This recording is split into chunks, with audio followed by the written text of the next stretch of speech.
Live from our studios on Kairaba Avenue. Good morning, viewers, from wherever you're watching us from. It's always good to be back to yet another edition of QTV This Morning program. And I am Jul Denjai. Thank you so very much for joining us. And this morning, like yesterday, I am joined by my co-host, Mr. Mumudu Mboj. Good morning, Mr. Mboj. Good morning. How are you? Should I say Mrs. Sabali or is it now Mrs. Njai Sabali? You know, you can get the hyphenated these days, lots stuff. of people like to hyphenate now. Yeah, you can hyphenate. This is, you know, it's just Sabali. absolutely. It has a ring to it. Njai Sabali. Is it? In certain parts, it's quite aristocratic, well, isn't it? indeed. That sort of thing. Yes. So, which one? Or is it the same old Jul Njai? Either way. It doesn't matter, yeah? My choice. Sabali. It doesn't really. So my choice. Yeah, your choice. Okay, I'm going for Mrs. Sabali. Yeah. The old-fashioned way, isn't it? The traditional old-fashioned way. Indeed. And we are joined by our, should I say amazing? Should I use? No. Jennifer, No. she called me the Yeah, amazing yeah. co-host the other day, and I said no. I said yes. we can't have two amazing co-hosts, so I would be the. I would be the.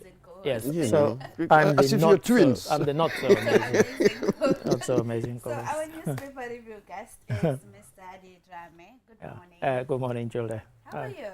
I'm well, thank you. I'm well. I had a day off yesterday just to rest and relax because I didn't rest or relax on Sunday. I was busy cleaning a house that belongs to my cousins because they're coming soon and they hadn't been here since February. So rather than sitting down with my feet up or going to Buri's program, I went there to go and clean the house. So, and I was really tired. I was really tired. You need some rest. Yeah, but I'm fine. Yeah, thank you. You really do. Yeah. And I always say I want to be like Mr. Ade. Not like Whatever that means, I'm not sure. I'm not sure what that means. 14-hour working day. I don't think I recommend that for anybody. Honestly, it's not healthy, right? It's not healthy. It's not healthy. And it's not healthy, and it's not recommended. You know. But I feel like that is some sort of therapy for you. In a way, I mean, because when I come to work, I'm in the zone. You know, I get in just after 7 o'clock. I'm here, check the news, right up to after the news is broadcast, the live news at 8 o'clock. So I leave 8:30, 9 o'clock, and that's kind of regular, pretty much 6 days a week. Sunday's So when people call me on Sunday with work-related stuff, I'm not best pleased. And people do, you know, unfortunately. Because the number I had it before I joined QTV. I didn't get it on joining QTV, but it's a QCell number. And unfortunately, they always start with, my colleague gave me your number, you know, your colleague gave me this number. I'm like, which colleague? And I won't name a particular culprit, but there's one particular culprit whose name pops up time and time again. Ooh. I'll name him. It's Ibrahim Abalde. Stop it. Ibrahim Abalde, stop it. Give my boss some break. You know, so people call and say, oh, I got your number from Ibrahim Abalde. I'm like, oh, no, what now? Can it wait till Monday? So, yeah. But anyway, wow. There we are. Yeah. Nice. So, on the program, just like how we used to do, we have our African proverb, and we will also take a look at some of the newspapers here. And we're expecting Superintendent Mariama Jallo to talk about community policing in the Gambia. We know the importance of community policing, and you know, she will take us through that. Who is the officer commanding community policing unit of the Gambia Police Force? And from there, we are also expecting to have representatives from Ajib Bank, strengthening ties with KMC and the government. And we are expecting Ibrahim Ajob, who is Corporate Affairs Officer Ajib Bank, and Malik Moob, who is Head of Public Sector Department, Ajib Bank Limited. And, you know, let's keep it rolling, Mr. Mboj. Can I mention one thing very, very quickly? Right. Our viewers might have thought, hang on, these guys, they always used to say, would you like to sponsor this show? Actually, we have a sponsor, but we kind of take them for granted. It's now sponsored by Q Money. And I think we should mention that. We should. The show is now sponsored by Q Money. They stepped up when they heard our pleas and they thought, hang on, we'll sponsor the show. So this show, this morning, is now sponsored by Q Money. Q Money. So yeah, Your I think mobile yeah, absolutely. money service Yes, or indeed. wallet service. You know, and we should give them a shout out. I think because they're part of Right. us, we kind of take them for granted. But Granted, yeah. you know, this is yeah, it's good that they've done so. Yeah, so that's why we're not making a plea for Yeah. sponsors. But if anybody wants to be a co-sponsor, more than happy, step up. Yeah. Yeah, so You're more than welcome. Thank you for that, Mr. Ade.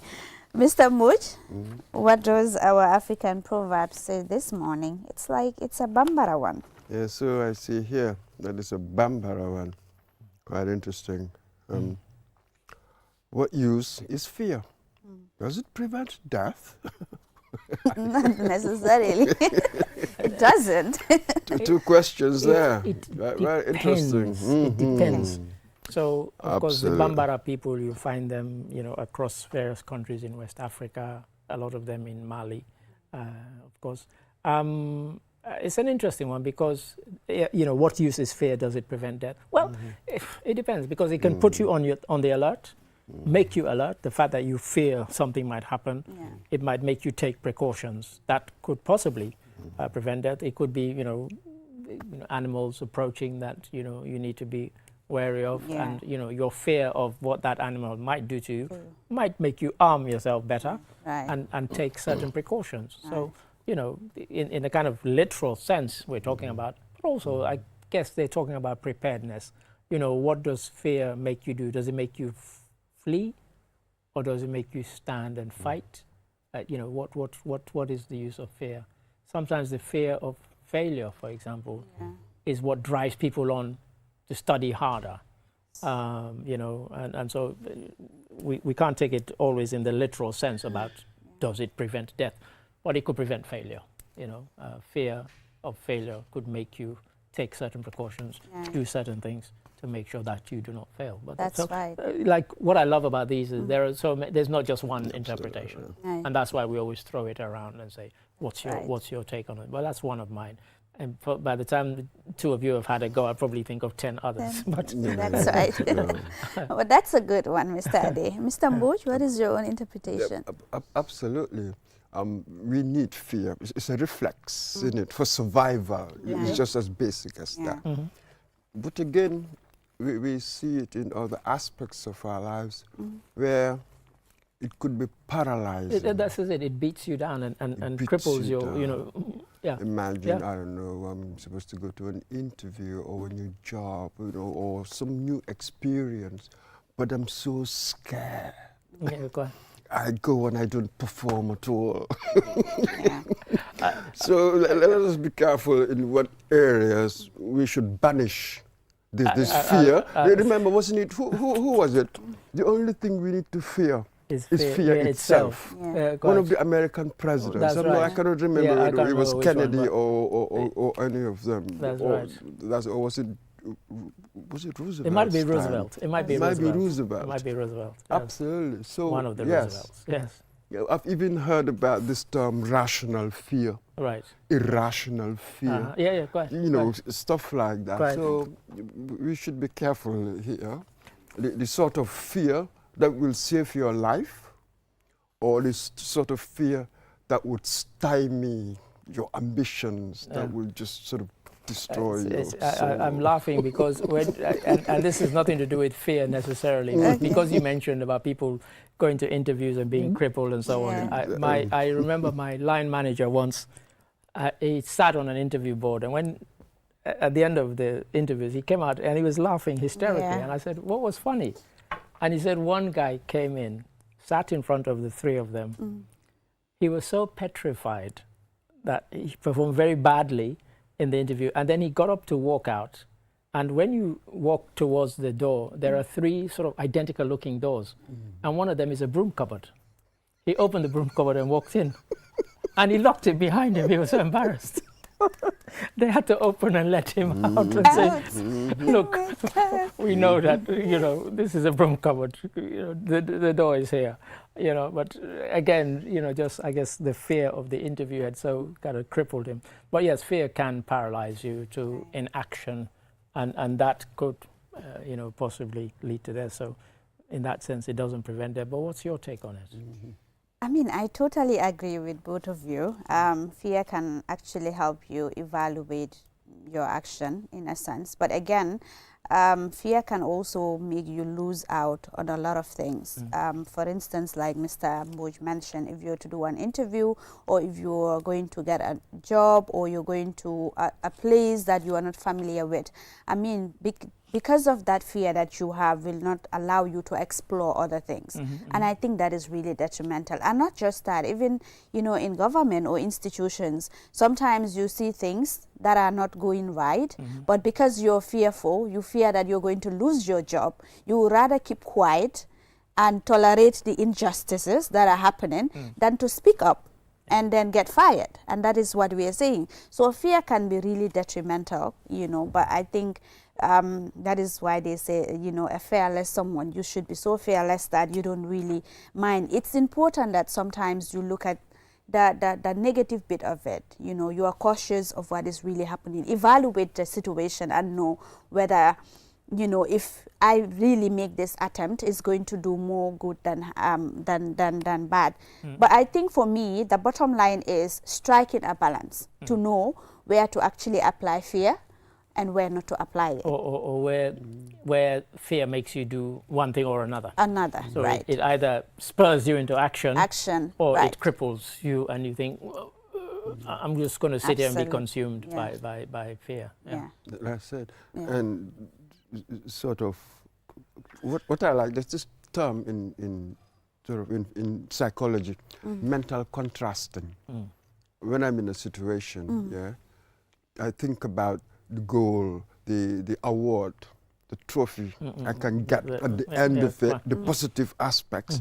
But again, I will think about, oh, what if I fail? What's going to be the cost? Both of them together, seeing the prize, and then knowing if you do not get it, what it will cost you, the cost. What a boost. Psychologists say we think about both of these things when we face a venture and that sort of thing. And politically, especially with this, does it prevent death? Politically, sometimes one needs to speak out. We were in a dictatorship. I think we learned a few lessons from them. Indeed, sometimes you need to speak out. You'll be fearful, but in the end, what does that mean? It's not a protective shield. When they want to come for you, they will come for you. In this sense, fear is impotent. Conquer your fears. You know what I mean? For the sake of whatever. But people will courage. That is why some philosophers say that perhaps courage is this gateway virtue. With that, it makes so many other things possible. You know what I mean? So it is in this sense that, does it prevent death? It can sound even political. Conquer your fear. Go and challenge what you need to challenge. If you have to die in it, fine, because that is not in your hands anyway. That's really what it says. It is not in your hands, your death. So conquer your fear, challenge what you need to challenge. And I like that idea. So what do you I just thought about it. I thought of the kind of situation we have in many African countries where you have people who they've been there for 30, 40, 50 years and they've kept it by fear. They've struck fear into the hearts of the nation. We're getting that in Togo now, where you have one family who've been in power for 58 years. And, you know, they've changed the president's term, but effectively he's still the president. And that's what people are taking to the streets and protesting. And people are dying. It's because, you know, there comes a point where the fear doesn't work anymore. You know, you're not scared anymore. And again, go back to when the Shah of Iran, they always used to say that, you know, in those days, that he had the most powerful army in the Middle East. And yet, when he fell, nobody killed anybody. People just took to the streets and said, you know what, try and kill us. And I've never forgotten an article in Time magazine at the time where a soldier was interviewed and they said, but the people who came for you, they didn't come with guns. And he said, yes, our job as the army is to defend the territorial integrity of Iran, not to kill our people. And we can't kill a whole nation. He said, that's why we laid down our arms and joined the revolution. That's what brought down the Shah of Iran. It wasn't guns or anything, you know, just fear was stripped away from the people. You know, they thought, you know, kill us. And then the army thought, no, we're not going to kill you. And of course, he toppled from being this once powerful monarch. Yeah. He was gone. I saw his son give an interview last week saying he's ready to return and lead Iran. So yeah, fat chance of that happening. I mean, Anyway, that really goes to show that you can't really effect change with fear. Yeah, quite. You can't. Quite. So whatever it is, you need to face it. Oh, well, let's always put it this way: fear has a sell-by date. Quite. Yes. It can work up to a certain point. Up to a certain point, and then Yeah. that's it. Yeah, We had that here. We experienced it. Yeah. You know, and the day it expired, we voted a said, you know dictator what? out of Yeah, power. it's Well, enough. can you It's imagine? enough. And then in the Soviet Can you Union, imagine? you have the joke about Stalin. You know, Stalin was so feared that when he was announced, they said Stalin is dead. And somebody said, yes, who's going to tell him? Yeah, exactly. Exactly. That's a good That's how one there. feared he was. You know. So that's a good one there. So viewers, let us take short commercial break. After the break, the program continues. To stay tuned. Kiumoni ati webi na fitora gol no yabi te non kadi no mo'i kiumoni awawa wadde piji din fowu kala ko wonda wattu kala awawa hendade mbudi madin e o kiumoni app kesong awawa nattinde mbudi madun yaltina soda credit soda kiu paba soda ko falada te non kadi wawa en yobude himbe e ko heewi ida wawi kadi nuldude kiumoni yoba bilji madin te non kadi hendoda mbudi ko yasi nulda himbe kadi mbudi fi na fitora gol dun no webi yahu ka play store madun ka app store fi wawa fi hebugol hen ko laabi noddu Q-Money customer care e 133 Q-Money suñu kalpe minen nguditi lawol ngol si woɓɓe jokki.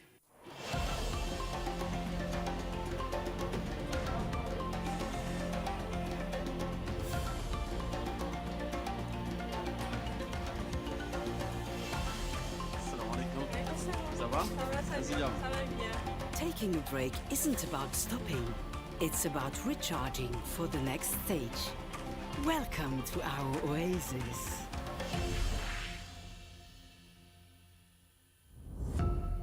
Powered by Africa, Oris Energies.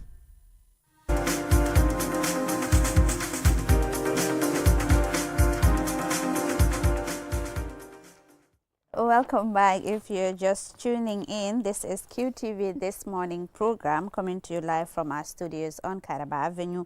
And now from the African proverb, let us head straight to the newspaper review. And we have quite some interesting headlines on the Foroya, Standard and Point newspaper. Mr. Ade, we have residents fear floods along Bakote Kutu Channel. Yeah, I mean, It's a reasonable fear, irrational. it's you know, we were talking about fear, Yeah. and so it's quite appropriate that you've chosen that particular one. And it's not a laughing matter because this is a fear that these residents have every year as the rains approach. Because when the rains approach, it spills over. And you always get people saying, but why does anybody go and build that close to what is a waterway where it takes the slightest rise? So if, for example, we were to have a week's worth of rain, of heavy rain, you can bet that channel is going to be flooded. And so, you know, the question is a recurring question. Do they build barriers to prevent the floodwaters reaching these houses? Or do they move people away completely from these places? People ought not to build that close to a waterway, really. But as I said, this is a recurrent thing.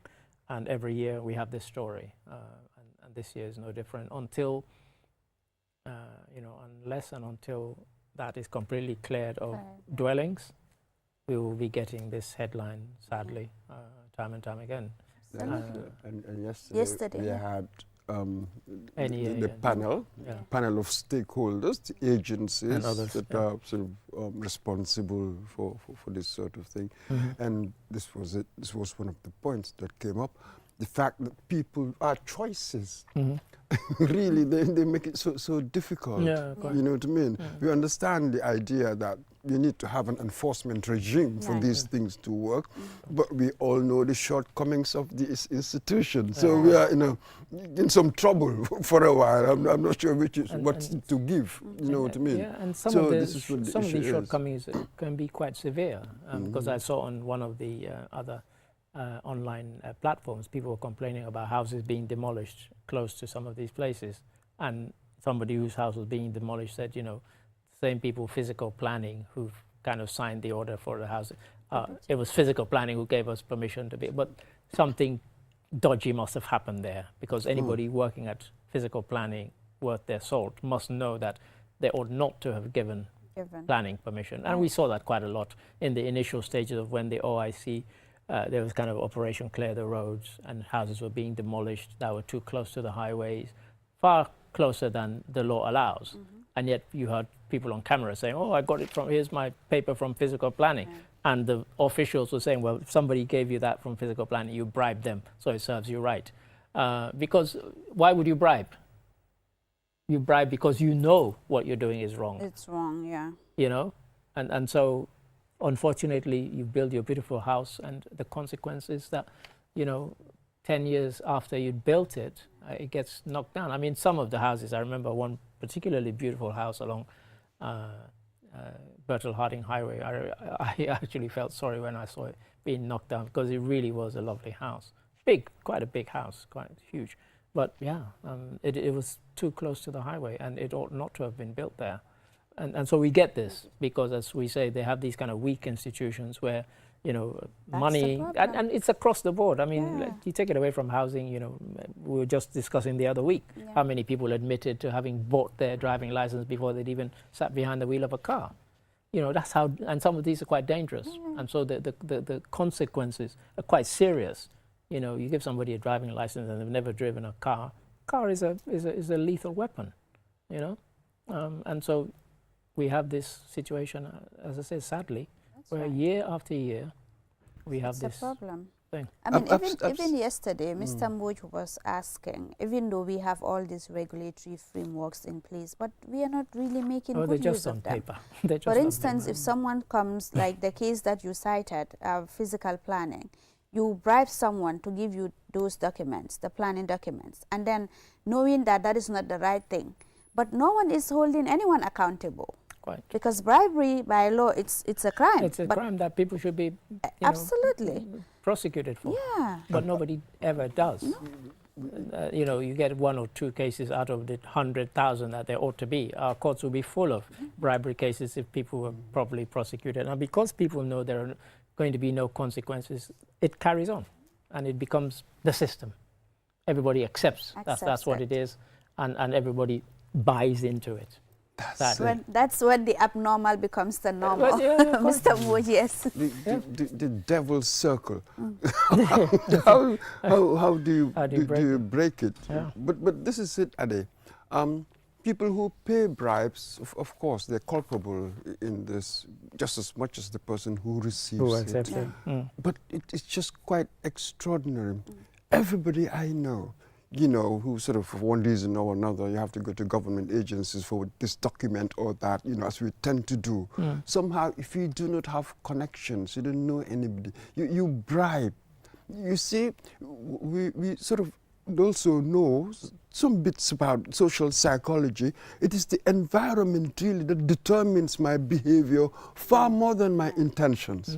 It's quite extraordinary. It's just that we have this environment, don't we? You even get it in no longer at ease. When Obi came from England, with all that idealism, wanting to work. Yeah, correct. But the environment somehow bent him, really. Kind of beat him down. Absolutely beat him down. So this is really what is meant by, if you really want to change people, change the institutions. This is what is meant by the environment. As long as we have this kind of environment, Ade, we are always going to have corruption. Nobody can do anything about it. Without that social evolution, revolution as it were, you are never going to get the political change you want. I mean, you take a country like, take a country like China, where they kill people for corruption cases, and yet it still goes on. People are being executed every month for corruption. It hasn't stopped corruption. It's made a few more people not want to be corrupt, but it hasn't stopped it. And so, you know, that's complex. So this is it. It's a So complex thing. people are the same all over the world. We're all the same, yeah? The difference is the institutions making it difficult. Yeah, yeah. See, and when you're found out, you'll be prosecuted and you'll pay. So you have the deterrent. With us, we don't have it. There's no deterrent. There's none. Whatever. Yes. People who are supposed to man these things, they collude, if you like, form a kind of cabal, Yeah. a cabal of kleptocracy. Quite. And they protect Right. each other. They protect each other. and this is it. It's a disgrace, it's a disaster. All over the continent, really, the post-colonial state. Quite. This is essentially the post-colonial state. Quite, you know. This is what it is. And you All talk about state capture. Yeah. You could probably talk about state capture in every post-independent nation. Right. Exactly. Where people get into bizarre. power and they, you know, like I've mentioned time and time again, people used to laugh at me because when my father died as a minister, we only had one house. And they're like, what? Your father was a minister for how many years and you only have one house? We only needed one house. Yeah. You know, and we even had that before he was a minister. Yeah. You know, so, but people expected somehow, you know, he was Minister of Information. What was he going to do? Yes. Steal from what? And you know? probably it took him something like 5 years to build or Yeah, something quite. like Up to that. them, It we was were the renting. same. It was the same Yeah, here, really. yeah. But afterwards, you see people who would build a mansion in 6 months. Yeah, we've seen that. Yeah, we've seen it. We've seen that a lot here. We've seen it. Yeah, we've seen seen that. Yeah. So, Anyway. moving on, I know Yeah. corruption matters. We can talk about it on and on and on. Yeah, they're endless. 3 media houses present videos in police shooting trial, including QTV Gambia. Including QTV Gambia. As we know, Mr. Bojang is facing the law. He's charged with being the shooter, and another lady is charged with being a kind of accomplice after the fact. And there was a press conference held, I think 2 days after the shooting, and QTV and other media houses covered and carried that. We can see people going to court there to hand over and it was played in court. The broadcast was played in court. We carried it live at the time. So ourselves, Kerfatu and Fatu Network, GRTS did not at the time. They didn't have the equipment to do so, carry it live. Well, we did. And so we were asked to present an unaltered version of the tape.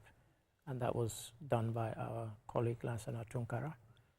Went to court. There we can see the man himself.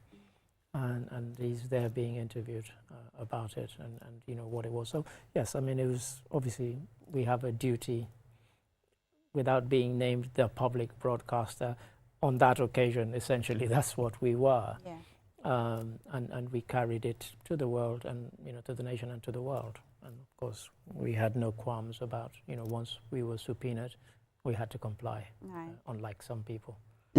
I won't mention who decided not to comply with subpoenas and got told off. I think one of the headlines today actually references that. Yeah.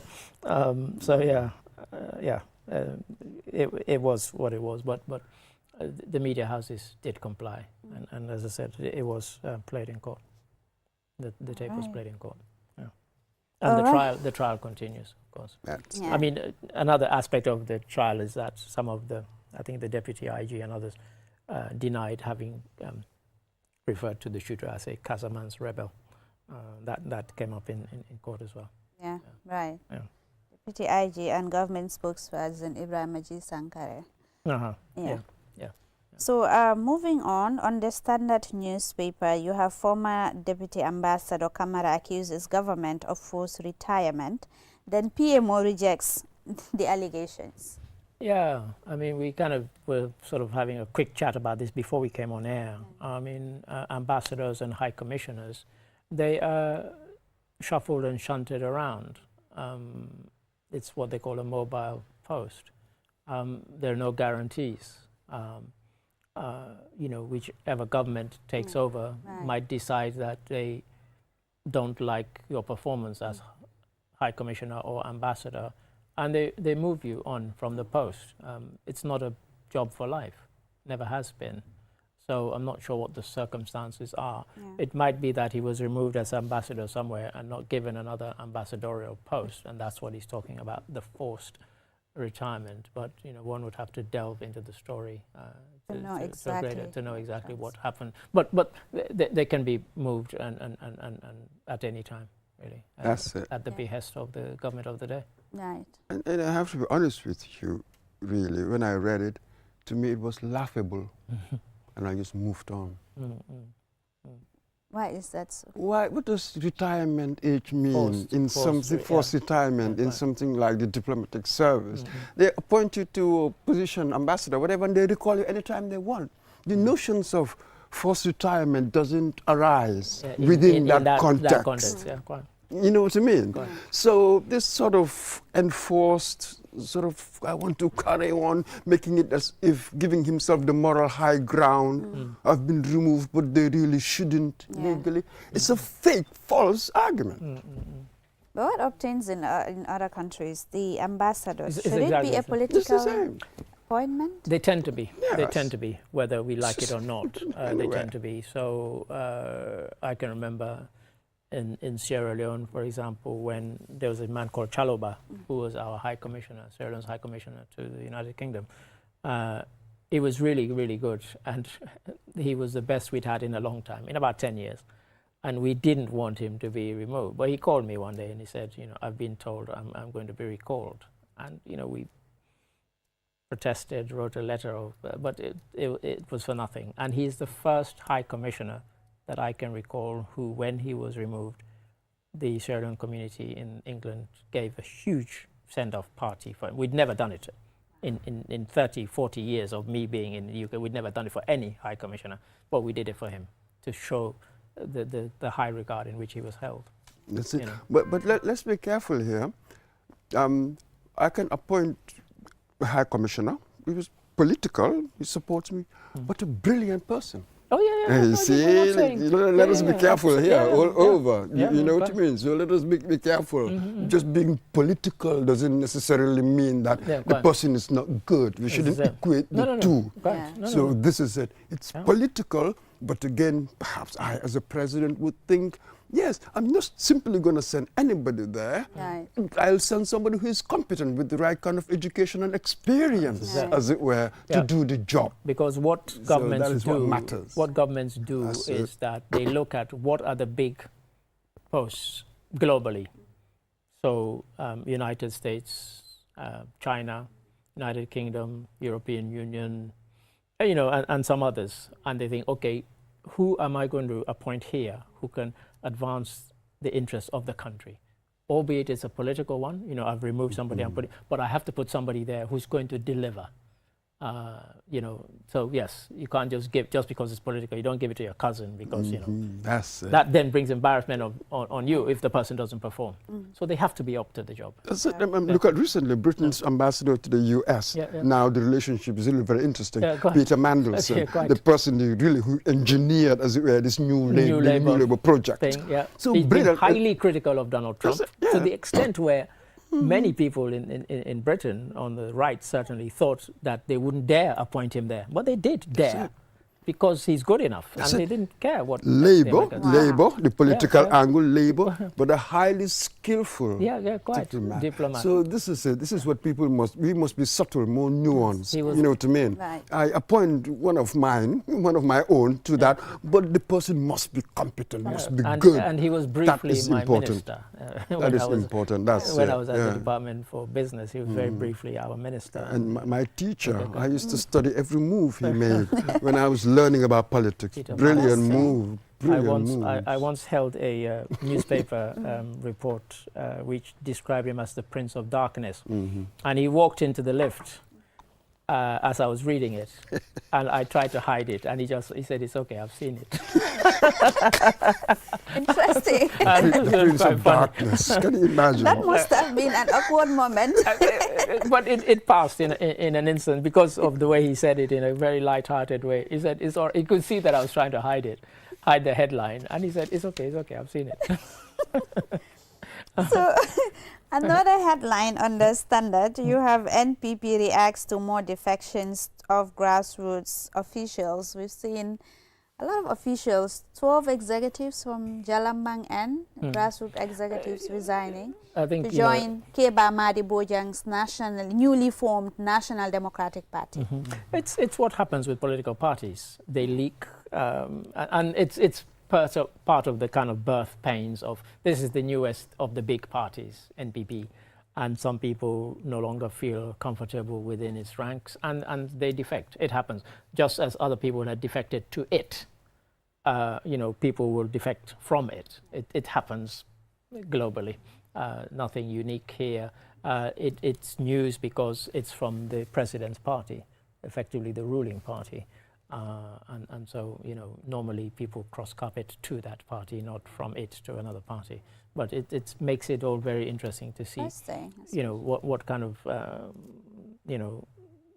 performance they'll put on at the next parliamentary It's going to be interesting. It's certainly going to be very interesting. Yeah, and considering the fact that Keba Madi Bojang was a key figure, the NPP. Look, you had Sabali who was key UDP. And it happens. It happens. Yeah. That's it. So I really cannot judge this. Yeah. There's this movement, but what kind of movement? Would it be a consequential one, or is it mere hype? Yeah, I was telling journalists the other day, we are responsible for so much. You have all these non-entities come along, they make some noise, we give you the platform. Yeah, when it comes time for elections and stuff like that, where we should be testing you, you will never contest anything. Yeah, then they form their fake coalitions and stuff like that. So I'm really not interested in the hype. I'm interested with parties that have electoral weight.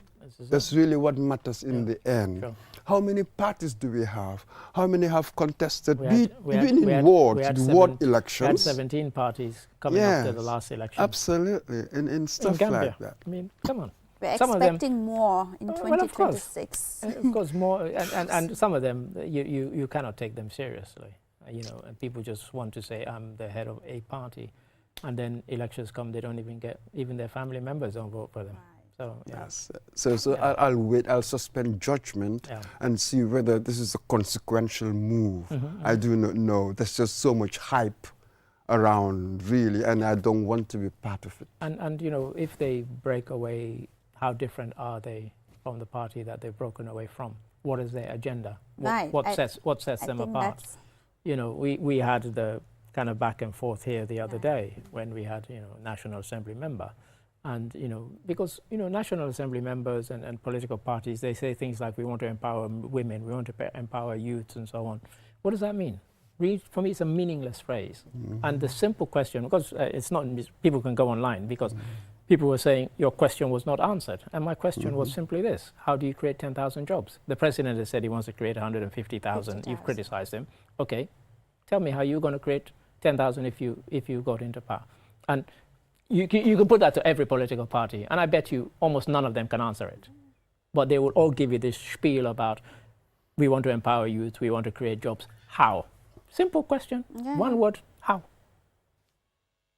And some of these political parties that are even critiquing or criticizing the government, if you look at them, their internal, party structure, they are not even accountable. So that's the problem. They themselves are run. Yeah. So I mean, the one I'm talking about coincided with International Day of Parliamentarism, and the theme was about gender equality and so on. And of course, as we know, in terms of gender sort of representation in the parliament, Gambia is among the worst in Africa. How do we change that if even within the political parties they don't actually have a system or a policy for making it happen? Then it's not going to happen on the national scale if it's not happening within the parties. So that's it. And that is the problem, isn't it? Beyond the criticism, is there a credible alternative? That's it. Okay, gentlemen, I'm afraid this is all we have time for the newspaper review segment. Thank you very much, Mr. Ade, for joining us on the newspaper Great to be review. here. Thank you. I've enjoyed it. Thank you. So viewers, we will take a short commercial break. When we return, the program continues, to stay tuned. QMoney is back again with its easy-to-use, secure and convenient mobile app that allows you to carry out all your transactions. No matter where you are or what time it is, you can always access your funds. With the new QMoney app, you can cash in and out, buy credit, buy QPower, shop, make payments, and so much more. You can also send QMoney, pay bills, receive international remittances, and transfer cash to others. Just download the app from your Play Store or App Store and get started. For more information, call customer care on 133. QMoney, Sinu Kalpe. We innovate, others follow. QMoney imurundana nekoteke anila nyi mobile app sone yaringo alanna yata ndu ise kuol bekeno ibeda woda wati ise munafanno ila kodola anin QMoney la nyi mobile app kuto ise kodo dundino ye kodo fintinde ise credit ko sanno ye Q power sang ye fengol sang ndu fanan ise mol jono anin ku jamalu ise QMoney kino yela bilol jo ndu fanan bantala banko se kodo kiyeno ise kodo fanan kino do kotenge purke munafanyina a download sign Play Store anin App Store ni laftaka kusenango sotoje QMoney customer care kumandi 133 QMoney suñu kalpe ntolle nga silo walang dole mol noma QMoney delsina ak sen mobile app bu bes bi orna gawna te yit mun nga ko jëfande ko pour def ci lo buga fo mun dine watu bu ne mun nga jot sa xaliss ak QMoney mobile app bu bes bi mun nga dugal xaliss génné xaliss jënd ci credit jënd ci Q power jënd lo buga ak yu bari mun nga ci yone QMoney fay sa bill si jot xaalis bitim réew yónnee xaalis ci noo ko bëggee looy def yombana downloadal app bi léegi ca Play Store bu dul loolu App Store pour nga door pour am si lu leer koolal QMoney customer care si 133 QMoney suñu kalpe ñoo xaali yoon wi ñeneen toppa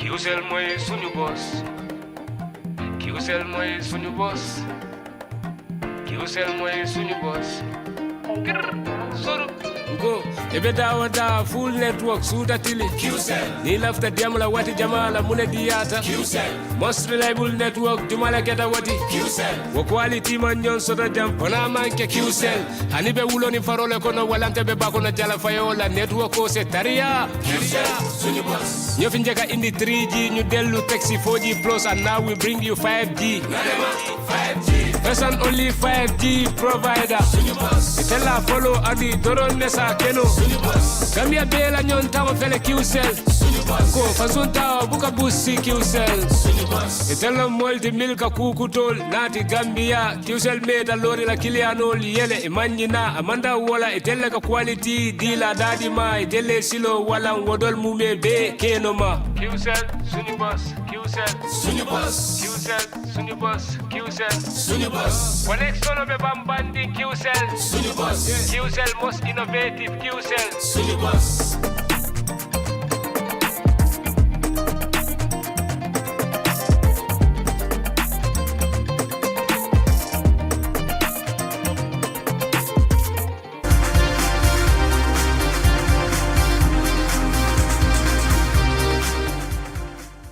Welcome back, and now to the almost to the end of the segment. We have Superintendent Mariam Jallo, who is the officer commanding Community Policing Unit of the Gambia Police Force, and we have our very own Mr. Modu Musa Sisao, who is the Public Relations Officer of the Gambia Police Force. Good morning, gentlemen and lady. Good morning. Welcome to QTV this morning. Mr. Sisao, what's up? What is happening in the police force? A lot is happening. A lot is happening, and a lot of advancement, a lot of development, and I know the public would be very happy. I just want to take this opportunity. The latest of our development is to inform the public. We already did post on our social media handle on Facebook, I think early hours of the morning, informing the public that tomorrow, Thursday, there will be what we would normally call here laying foundation of the construction of 5 model police stations across the country. And the ceremony would be in Farafene, but the construction actually would have a model police station like, or if not better than the type in Serakunda. We'll have it in Brikama, in Soma, in Farafene, and in Basse. And then we'll have a hybrid station where you have the PIU within around the border areas in Basse, in Makama, Asire. So tomorrow, with our partners, with support from the EU German police program, which is implemented by GIZ, And we will be in Farafenni tomorrow, which would be graced by the Inspector General of Police himself and people from the government, Ministry of Interior, the EU ambassador, and the German ambassador, and the staff from the GIZ, and also the local communities within Farafenni and the environment, the regional governors and all. So it's going to be a big one, and this is one of the biggest for the Gambia Police Force. 5 model police stations across the country. So as we speak, this is the latest, and we just want to take this opportunity to extend on behalf of the entire police force and the Gambia government to the EU, the German Federal Republic, and most of our partners who are on the ground, making sure all of this is possible. That is GIZ, especially the head of country component manager of GIZ, Dr. Marion Pope, and this is the latest.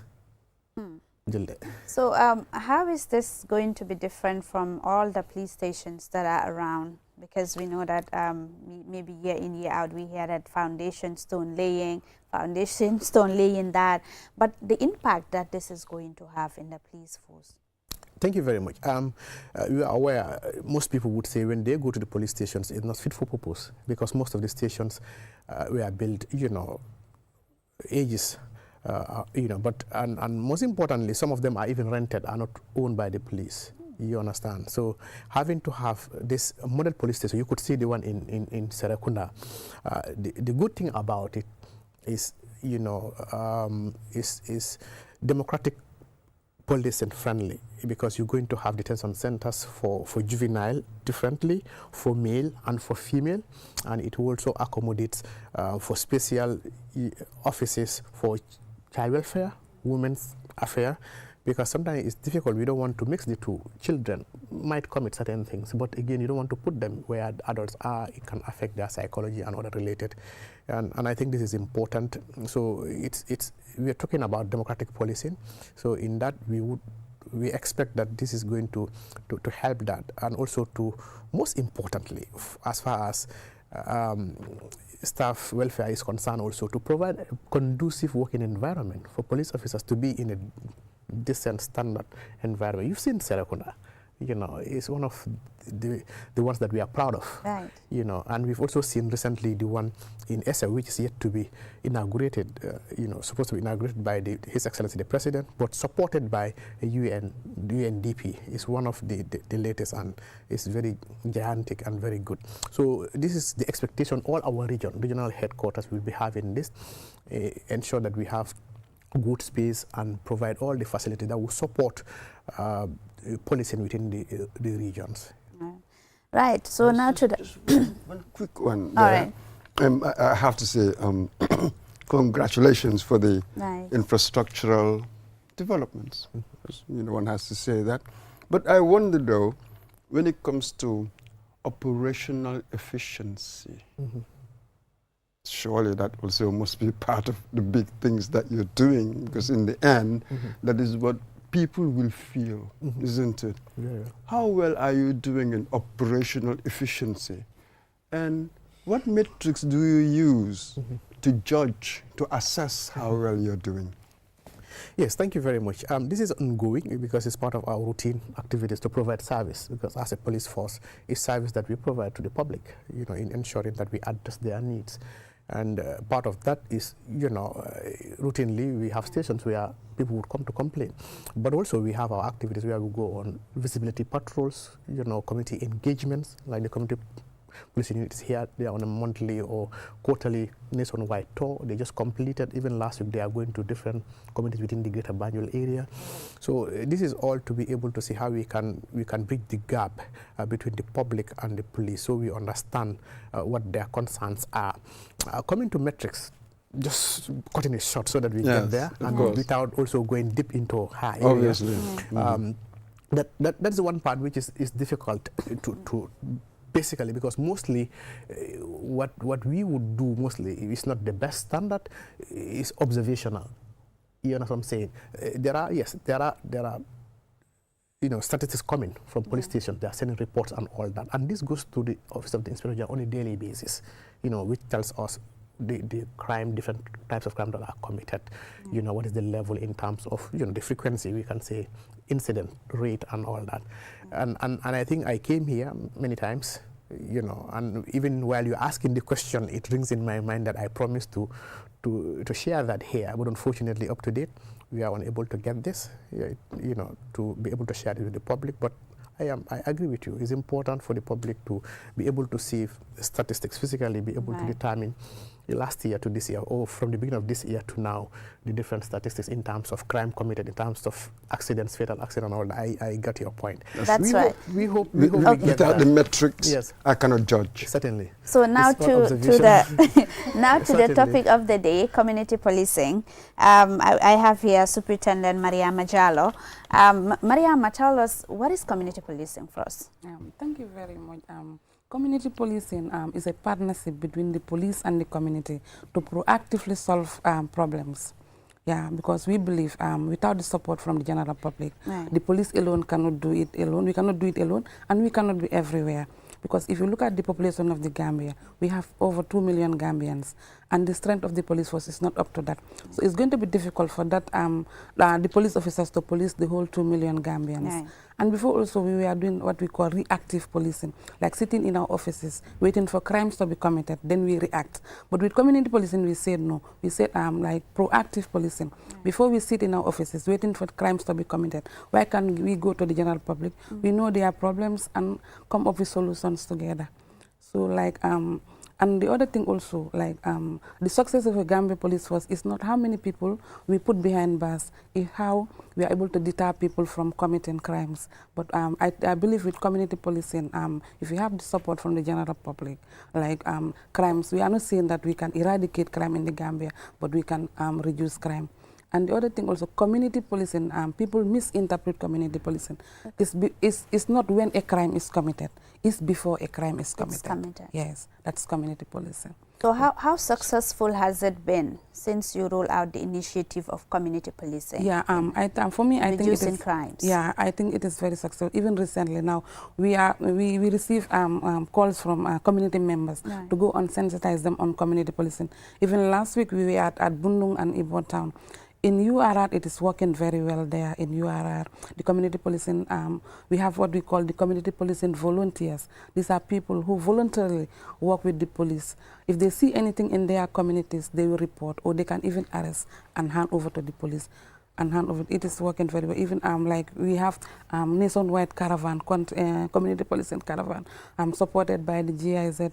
We go around, we go to schools and we go to communities. We sensitize them about their rules. If they see something, they should report. They should not keep quiet. They should give information to the police, because information is very crucial in all policing operations. Because if a crime is committed, like what happened, where did it happen, how, and who was involved, all those information are given by the general public, not the police. So like I said, we cannot be everywhere, but the community members are everywhere. So that's why we need their support. We need to collaborate with the community members to be able to reduce crime in the country. That was it. I wanted to come in there when you said it is a partnership between the police and the community. So I'm interested to know what form of partnership, in what ways, what is it exactly, what actions do you do to show that you have this partnership? Yeah, like I said, in all the regions in the country, like we have these community policing volunteers, or what we call community safety committees. These are like we have the Alcalo, we have the VDCs, the women groups, and the youth leaders. They form a committee, so they meet monthly. They have monthly meetings, like the concerns of their community. Sometimes they go to the police stations and they meet with the station officer. And each police station also, we have a community policing coordinator in that region, in those police stations. So they have monthly meetings. And these community policing volunteers also, like they normally do patrols, sometimes with the police. Yeah, they do joint patrol with the police. So there is that collaboration and partnership between the police and the community when it comes to crime. Can they arrest? I think citizens can arrest. Okay, there's a citizen's arrest, generally. Citizen arrest, Any special powers for this particular relationship, this partnership? Have you given them any special powers, apart from the general citizens can arrest. I can arrest Julie if she were to commit a crime. Yeah, yeah, they can arrest and hand over. But like and for the past, we have some during the past community policing volunteers. Some of them were taking the laws into their own hands. Yes. Yeah. So, for example, in one of the regions, we have the community policing volunteers arresting and putting them inside cells. So they were over doing things like putting the law into their own hands. So at the end of the day, now we said with this, we have a strategy right now, working on the community policing strategy from 2025 to 2029. So with this new strategy, we want to see everybody as a community policing volunteer rather than selected individuals. Yeah, because sometimes like you are in a community, you know, you have these communities where you have the low caste and the higher caste in NBR. So sometimes like they are not into that good relationship in the, so that's why now we don't want to have selected individuals as community policing volunteers. We want to see everybody as a community policing volunteer. That's it. So, but let me give you this scenario just before you come in. I grew up in Banjul, maybe the fact that it was just a small place, but you used to have what they call Bobby on the beat. You know, you had this familiar person who covers the beat, and you perhaps even know their names, they know your name. Isn't that really community policing in that sense? Is it that society we've changed so much that you cannot have things like that, which was to build trust between the police and the community because you know them, you know, you see them all the time. What do you think? Do we have anything like that, or is it just limited in certain areas, or what do you think about that, since we're talking about community policing? Yeah, I think we have this thing in all the regions in this country, not limited to certain areas alone, because community policing is working in all these areas in the Gambia, because we have traveled the length and breadth of this country, and we did community policing like in all the regions of this of the country, and we visited a lot of schools. So it is I want to add, I just want to add this, just to add on to what is just said in respect to a beat patrol. And we've got this kind of system in place where we say 80% on the street and 20% in the station. It's like by default now, every police officer is a community policing officer, everybody, because you're dealing with the community. So this strategy is working very well. This is why we have the visibility patrol, foot patrol. You would see our officers would be going around the markets and all that. It's all part of that. And yes, it used to be certain officers are identified for a bit area, that's their area of concentration. So what used to happen is when recruits pass out from the school, you know, that's their first assignment, so that they get to interact with people and all that. But it got to a level where, you know, recruitment is not annual. It gets to, you know, 2 years, 3 years before, and the need for police officers was, you know, too much, so we decided to take them all to the police stations. But while at the police station now, there is a system in place. We're trying to see how best we can, not just like she mentioned, not just sit back at the police station and wait for people to come, but be there as a symbol of security, as a deterrent. The fact that you see police are within the communities, you know, it could be a deterrent. And who knows, you can also, you know, stumble on something happening and you call for a backup, and that's happened. You remember my case when I was from GRTS, that drifting case? You know, I'm just from GRTS and I was passing by, I saw them. So I don't have to wait for, I'm a police officer, I don't have to say, okay, I'm not a station officer or I'm not on a traffic officer, but in as well a police officer by default. So we got them and we did the right thing. So yes. So in terms of training, because when you're dealing with communities on crime-related issues, it's important to actually train them on basic policing to be able to know what to do and how to go about really handling crimes and situations like that. Is there any training that is being conducted for the community members to actually know what to do when they are faced with, for instance, major crimes? Yeah, I think we received a letter last week even from the community members of Old Yundum. They want to be trained on community policing. We have did a lot of trainings for community policing volunteers and community safety committees. So it is going. We are training them. They are selected by their community members. We don't do the selection. The community members select their own community policing volunteers. But after they selected them, so we train them on community policing. Yeah. So how exactly would you train them? For them to do what? Like what we normally tell them is like, it's true you can arrest, But like if you arrest, do not beat, do not detain. You don't have the right to detain anyone. You don't have the right to beat anyone. So arrest and hand over to the police. Or if you cannot arrest the person, call the police. We share our numbers. Sometimes we share the number of the PRO or the 117.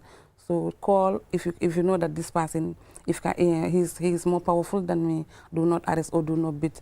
Like, for example, on sexual and gender-based cases also, we also train them on those type of things.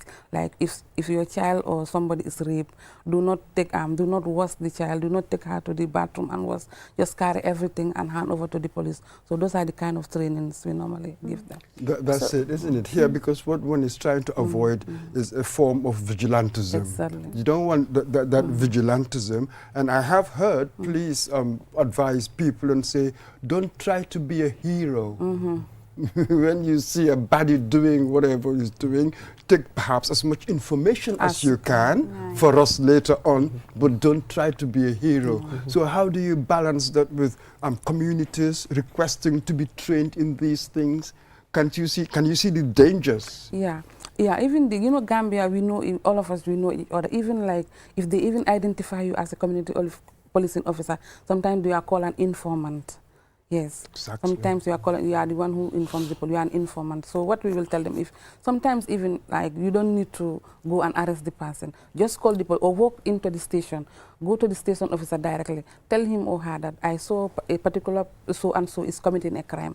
Nobody will know that you are the one who came there. The police officers are trained now. They will not reveal your identity. You can do that even without confronting the person who is committing that crime. Yeah, I think that bit is important. For instance, if maybe the gang knows that Julde is part of the police and it's the one giving information to the police, Julde's life can be at risk. So I think that is important to hide their identity. Yes, sister. So I just want to add, I think, like she mentioned, we're trying to see how best we can collaborate with the community. We can work together. So this is why the strategy is, if you look at it, we're not trying to more or less identify people who would do our work for us. But it's so important. Okay. We can summarize, we can do that in the local language. I've been alerted that we should do that bit in the local language so that people get to know what we're talking about. Okay. Li ma doon wax rek mooy ne community policing bi comme lu mu jógee wax rek si angale this aspect is ne nekkuñ di train the community pour ñu defal ñu suñu liggéey waaye pour community understand naka la ñoo liggéey ak police yi su nekkee ne am nga information because su nekkee ne nit train nañ ko dina mën a am because dafa am ñoo xam ne faale wuñ as long as it is happening, it's not my business, it's not happening to me. But if you are part of a committee or a part of people who are trained, so then I guess that responsibility, you feel when you see something, you are now obliged to report. This is why we would tell them how to report some of the things that they should be observant of. Certain crime, especially domestic related. We have a lot of domestic related crime. Remember last year to this year, how many rape allegedly reported, how many people were murdered, a child, brother and a sister, husband and a wife. These are what happening in households, in compounds. So it is important that, the police will talk to people and see how best they can communicate. And it's difficult. It's very difficult to investigate such kind of cases because, it's happening in our homes. When a rape case is maybe an uncle or a brother, and in instances where unfortunately fathers, how do you investigate this? How can I say it's my father who raped me or my husband raped my daughter? These are things that we go out and talk to people because it should be reported and it should be investigated. So, and I think it's important that this is done, and the community policing honestly are doing a wonderful job across the country, going around on a quarterly basis, and recently we've seen them, even last week, they are in the greater Banjul area. And the good news is that the community is now even demanding for community policing unit to go there and have a discussion with them so they understand how do they approach, but it's not a matter of them becoming police officers.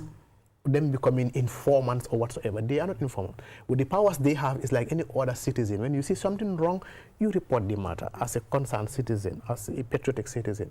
But policing procedures and all. So the goal is for every citizen to be a mini police officer in a sense. Yes, in a sense. Exactly. Yeah. Yes. Thank you very much, Modu Musa Sisao, Public Relation Officer of the Gambia Police Force, and Superintendent Mariama Jallo, who is the Community Policing Unit Officer. Thank you very much for coming. The conversation will continue, inshallah. Whatever initiatives you have, feel free to reach out to us. We will definitely more than happy to actually invite you to talk about these things, because I believe that it's very important to people to engage, especially with the police, to avert crimes, but also to ensure that we limit or minimize crime in the Gambia. So thank you very much for coming. Viewers, we are taking a short commercial break. After the break, the program continues. We are having officials from Ajib Bank Limited on strengthening ties with the KMC and the Gambia government. We'll be right back.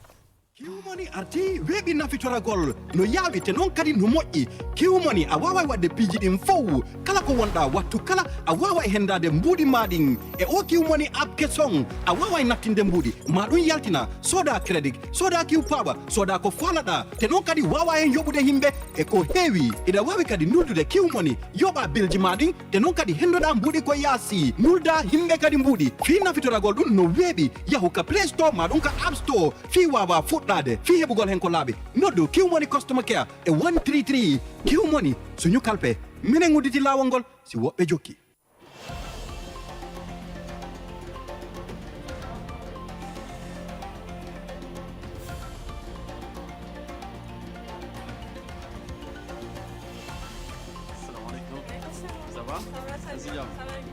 Taking a break isn't about stopping, it's about recharging for the next stage.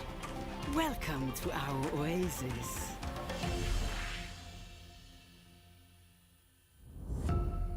Powered by Africa, Oris Energies.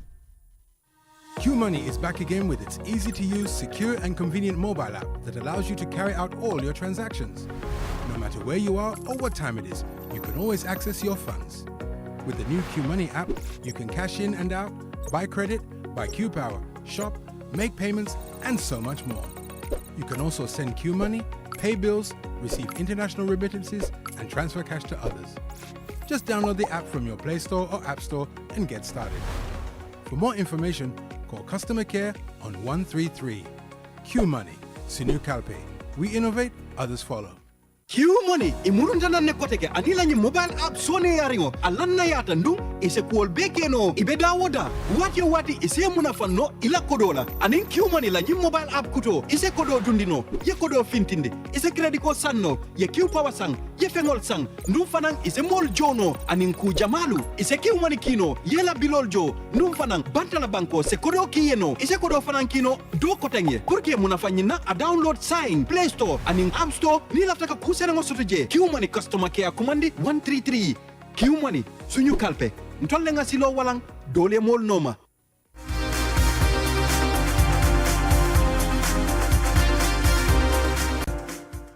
Welcome back. If you're just tuning in, this is QTV This Morning program, and now to the last segment of this program.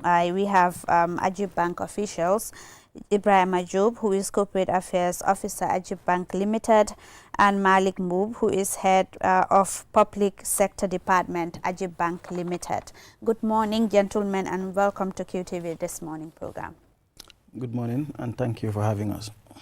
So we're talking about Ajib Bank strengthening ties with KMC and the government of the Gambia. Talk to us, what are some of the objectives of this partnership, and how does this really aligns with Ajib Bank's goals? Thank you very much. As you rightly mentioned, I'm the head of public sector. In my department, we work towards widening our net of customers, especially in the government sector. If you look at Ajib like any other bank, we want to boost our revenue, we want to boost our deposits. And you can only boost your deposit as a bank if you widen the net of customers, especially among government institutions, departments and local councils. So Ajib, we have a good relationship with our customers, as I said, especially government. That's the area I'm looking at. So if you look at my sector, we have a good working relationship with the Gambia Revenue Authority. Today, if you look at GRA today, for instance, this is an institution where that is responsible for collecting government revenue. So you tend to see that all the banks want to work with them. So now at the end of the day is service. A bank that can provide the service, you get the majority share. So we have a good relationship with the Gambia Revenue Authority. We are not only collecting revenue from GRA, but we also collecting revenue from their revenue outlets in the country. So AGIP is tasked to do that, so which we are grateful. I would say use this opportunity to say thank you to Commissioner Yankuba Dabo and team for giving us this opportunity. We also established a good relationship with the Accountant General's Department. That's the National Treasury. So if you look at the AGD, they are working currently with banks, which AGIP is a part of. So whereby like the services, people require services from government. That's the government ministries, government departments and agencies. So now, most of these services now you can walk to some banks that have already signed MOU with them to pay, which AGIP is part of. So also as part of our collection scheme, we also have we are one of the 2 banks that are authorized by government to collect the number plates and then vehicle transfer ownership. That's also a major collection that we are doing as a bank. So today, if you want to renew your vehicle license, be it motorbike or motor vehicle, and then transfer of ownership, you can walk to any AGIP bank and do it. You also made mention of KMC. Yes. This relationship started in 2022, I guess, 2022 or 2023, where AGIP plus 3 other banks have been tasked by KMC to collect their operational license and business registration, including rates. So which you can also walk to any AGIP bank and do it. So this and other major collections we have been doing for government and other private entities. Okay, so this partnership, how important is this in boosting local businesses, helping community members, and also ensuring that you know, they have true free and financial flow without any disruption? Okay, thank you for having us once again. As you rightly said, we are from AGIP Bank. And as a bank, we do whatever we can to make sure that we strengthen ties with local councils and government institutions in helping them curb corruption. And as it is said, it is the local tax that people pay, the rates and the others that is used to promote national development as well as community development. Yeah. So as a bank, our role here, our major role is to ensure that the cash goes where it needs to go, so that councils and government institutions can have the right access to them and use them for the right purpose.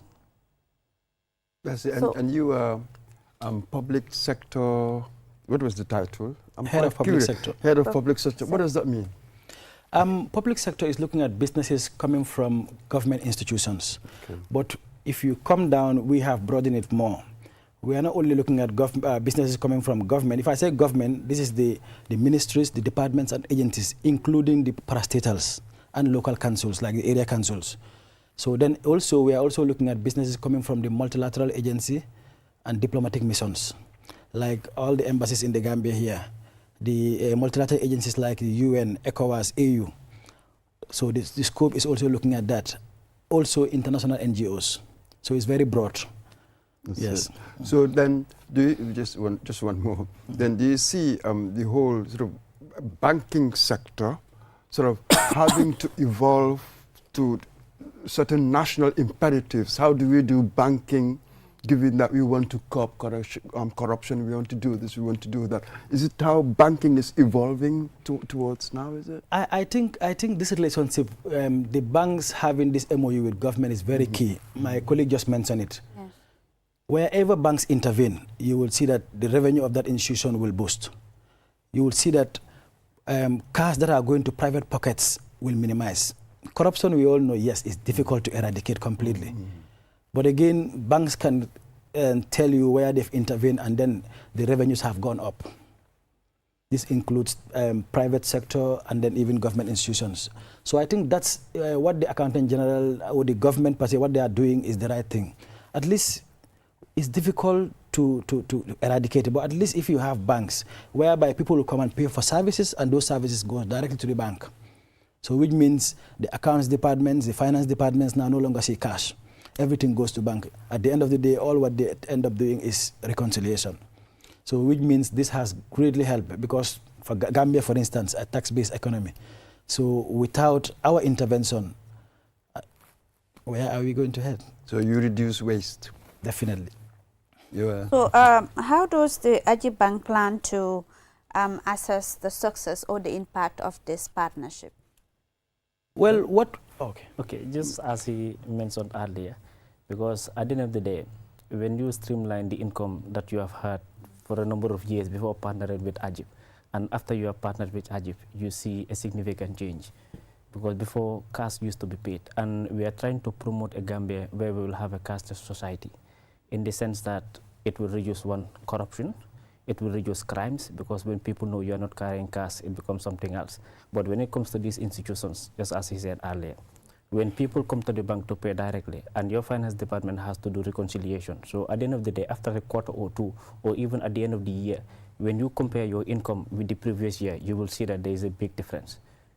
So this is how we are trying to bring that significant change and also cope all of these irregularities that we are having in these public and government institutions. So for the KMC bit, the partnership has any component where you're going to involve those that are working there, the community members, to also do some banking? Because I know it's very, very important, and oftentimes people have a lot of concerns when it comes to banks.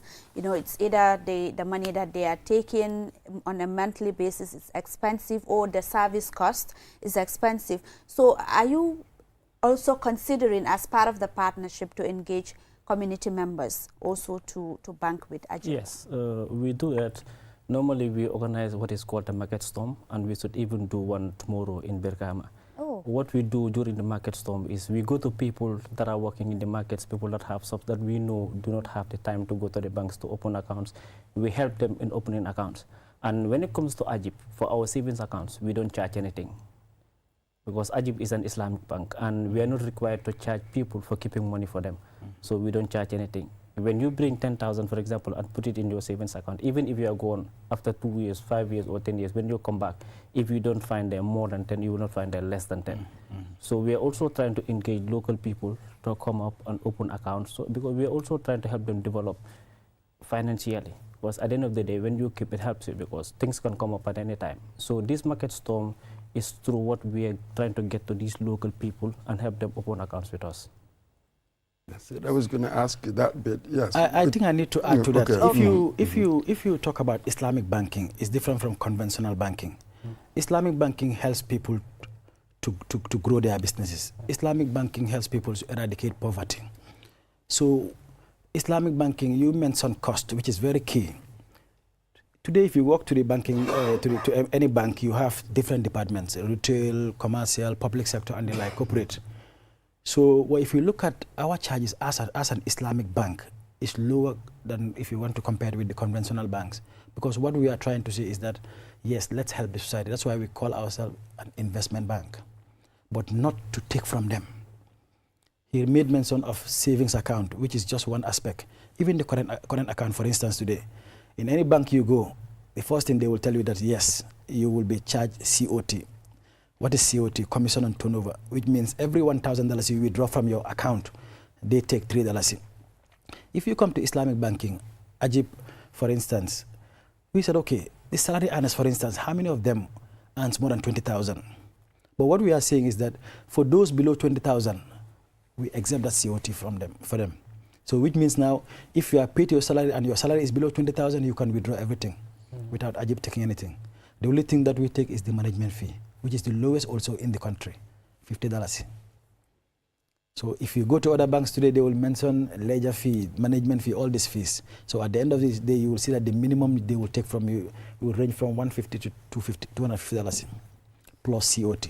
But we don't have that. It's expensive. Very expensive. Yes, Mr. Moj, you were... Yes, sort of, that's it. So with government, one can understand this revenue collecting initiative. but we were also part of the ballot helping KMC.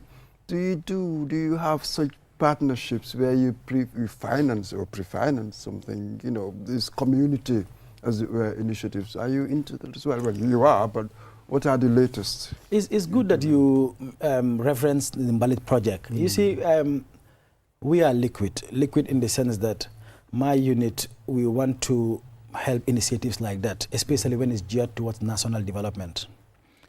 The ballot project, we all know, I don't want to speak for KMC, but if you look at all other councils in the country, that ballot project definitely adds value compared to what we have in other regions. Because waste collection is a problem in this country. So, but KMC have gone far because of that ballot project. And because you have Ajib, you have the Q group that was behind that project, so which was a very successful project. So, just as you rightly mentioned, we are also looking forward to receiving. In fact, right now we are talking with another council within the country who also wants to not just the waste collection aspect, but also other developments within that region. So we are talking to them. We are also talking to other government sectors, because what we want as an institution is to partner with government institutions to improve on service. Today, if you go to the medical sector, for instance, the biggest today is Edward Francis. And sometimes you will go, certain services will not be available. It's not their making. It's not available. So as a bank, we are talking to institutions like Edward Francis to say that, yes, let's sit down and see what we can do together. We can have an MOU whereby Ajib will partner with you and provide certain services. Then again, we share the revenue, depending on the agreement we have. So we are also talking to them. It's at an advanced stage. So very soon, at least we will come out to say what our intervention at the Edward Francis. So we are looking forward to working with so many government institutions in that drive. Yeah. So I know time is not on our side. What are some of the initiatives that the bank rolls out recently? Okay, thank you. We are working, as my colleague rightly mentioned, with different institutions, because it is recently, Ajib has existed for almost 3 decades now. And you would realize that it is just recently that we are trying to establish more ties with government institutions. It is recently that we signed an MOU with GRA. We have been receiving payments for comfort. We have an MOU with the Accountant General's Department. And all of these orders that we are trying to establish with the Edward Francis Small, which we are working on, and other hospitals and local government councils, because we want to support as a bank. Also, you will see that when it comes to our corporate social responsibilities, also we are putting in as much as we can, because we don't just want to limit our resources and profits within us. We want to go out there to the community, support them, you know. That's the bit we've been talking about, Exactly. your corporate social responsibilities. Exactly.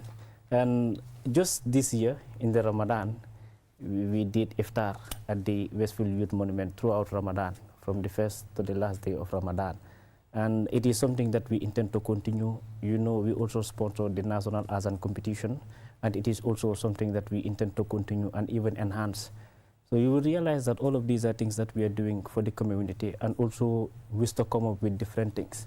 So by the grace of Allah, we will come up with different things, because our intention here is to support the public as much as we can. That's it. One very quickly. Earlier on, you said that Ajib Bank is not your conventional banking. So I wonder, with your model, what makes it particularly suited these initiatives you are carrying out, be it in government or others? What makes it particularly suited to what you're doing, to all these initiatives? You see, a key thing that I think we need to emphasize is that apart from being an Islamic bank, Ajib is a Gambian bank. So it's very important. So if you look at other banks, they don't want to take risk. For us, we are ready to support government in terms of national development. We can reference the granite trade season. It's an expensive venture. We've been financing it over the last several years, 5 or more. We'll pre-finance, government will reimburse. If you look at other sectors that I don't want to mention because of customer confidentiality, of course, we have been injecting money in financing those institutions. And today, the whole country is benefiting from that. Thank you. Thank you very much, gentlemen. I'm afraid this is all we have time for. Thank you. Thank you. Thank you very much, and congratulations for the numerous initiatives that you're rolling out, and for also helping people as part of your social corporate responsibilities. Thank you very much. This is all we have time for, Mr. Mbuj. Yep. Until we come your way tomorrow for another edition of QTV This Morning, it's a bye from us. Thank you very much.